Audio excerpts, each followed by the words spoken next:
Какво има отзаде, бе? Тук, оп. Как си това? Опа. Така.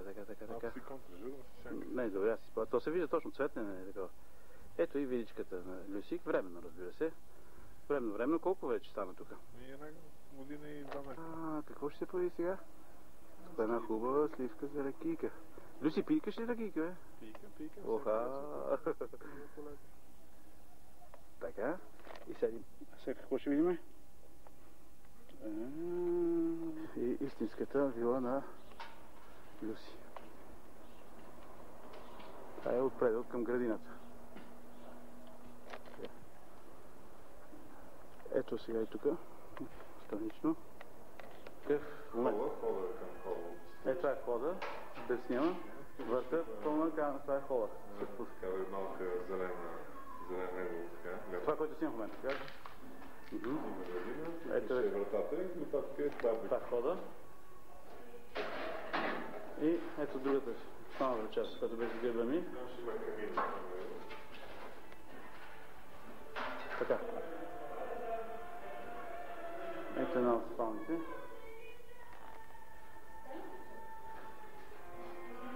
Тук. Ето и малката стопанка. Малката стопанка. Голямата ли? Ето я.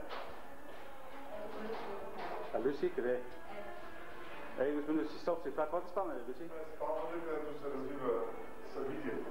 Сцената на екшена. И банята всъщност не е само плочка.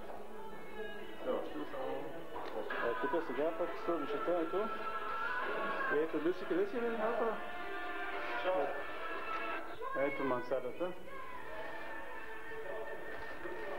Ето покрива, ние сме на терасата. Малко гледаме. Има ли някаква хубава вила тук среща? Ето ъгъл на къщата на Люси. Огледайте по стария ход. Ето му колата. Ето го и самия Люси. Люска! Ето е самата къща от време. Не се вижда много. Път возиме се колата на Люси. Отиваме за гипс. Ето сега това е, наближаваме спирката на гробището, нали?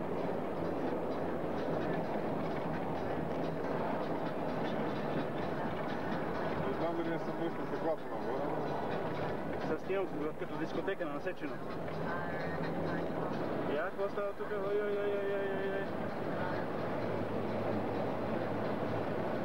Това е. Слизаме си едно към София. Това път съм минал 1 милион пъти. Но ти където му ставиш? Там аз си ходя. Няма никакъв проблем, аз съм свободен. Не, аз ще остана. Ето наближаваме около връзния. Люси, мога ли да го видя? Тъмно е. Не се хваща, не. Малко живо. Не може. Аз като ги проверяваха полицията, всички коли. Ето сега тук. Около връзния път наближаваме.